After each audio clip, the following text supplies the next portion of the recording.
Dead men tell no tales, but their ships speak volumes. Welcome to the Cursed Compass, where we explore the darkest maritime mysteries.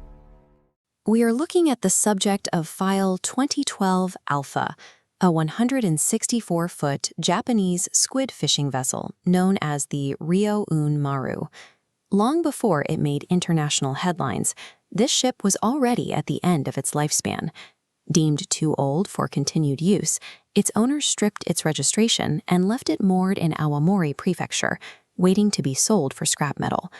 By March of 2011, both structurally and on paper, the Japanese government considered this ship a dead entity. Then came the Tōhoku earthquake and the sheer destructive force of the massive tsunami that devastated the eastern coastline. When waves push millions of gallons of water inland, standard maritime protocol assumes any small coastal vessel caught in the surge is completely destroyed by the kinetic impact.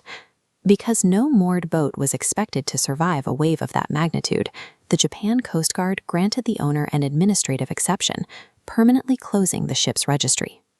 But the water didn't destroy the Ryou-Un Maru. It snapped its mooring lines and pulled it out to sea, erasing it from human tracking systems and setting a massive, unpowered hulk adrift. For the next 389 days, this 150-ton vessel vanished. It generated no power, broadcasted no tracking signal, and showed no lights, operating in a total surveillance vacuum. Caught in the Kuroshio Current, a strong oceanic flow moving eastward, it was carried thousands of miles through the dark.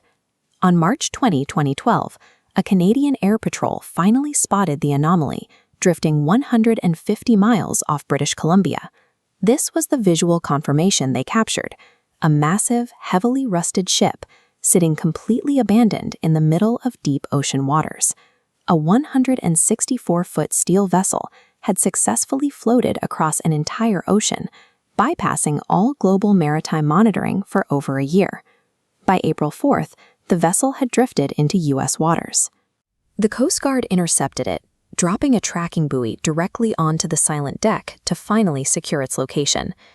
They realized immediately they had a severe physical hazard to deal with. An unlit, unsteerable block of steel this size, drifting blindly into active North American shipping lanes, poses a lethal risk to nighttime navigation.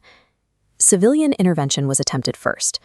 On April 5th, the Canadian salvage vessel Bernice C arrived to try and tow the ship to a safe port, but the recovery failed.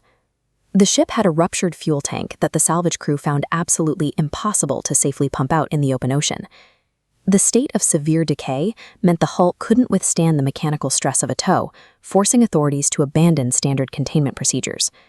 With salvage ruled out and the vessel posing a continuous threat to international shipping, the Coast Guard authorized the use of extreme lethal force. They deployed the United States Coast Guard cutter Anacapa, designated as Vessel 618, to carry out the operation. Rather than attempt another boarding, the crew used a Mark 38 25mm autocannon to systematically puncture the steel hull, intentionally flooding the vessel. The Ryou-Un Maru caught fire, took on water, and finally made its descent into the abyss, coming to rest at the bottom of the Gulf of Alaska, 6,000 feet below the surface. Absolute explosive destruction was the only viable method to permanently stop a heavy hazard that refused to sink naturally. When contacted about the sinking, the ship's original owner in Hokkaido formally declined to reclaim the wreckage, preferring it stay at the bottom of the sea. This chart compares the single 150-ton mass of the Ryou-Un Maru against an estimated 4 to 8 million tons of total debris washed out into the Pacific during the tsunami. That massive volume of material consists of incredibly dense, hazardous objects, shattered wood, entire sections of roofing, and heavy plastic buoys still riding the surface currents.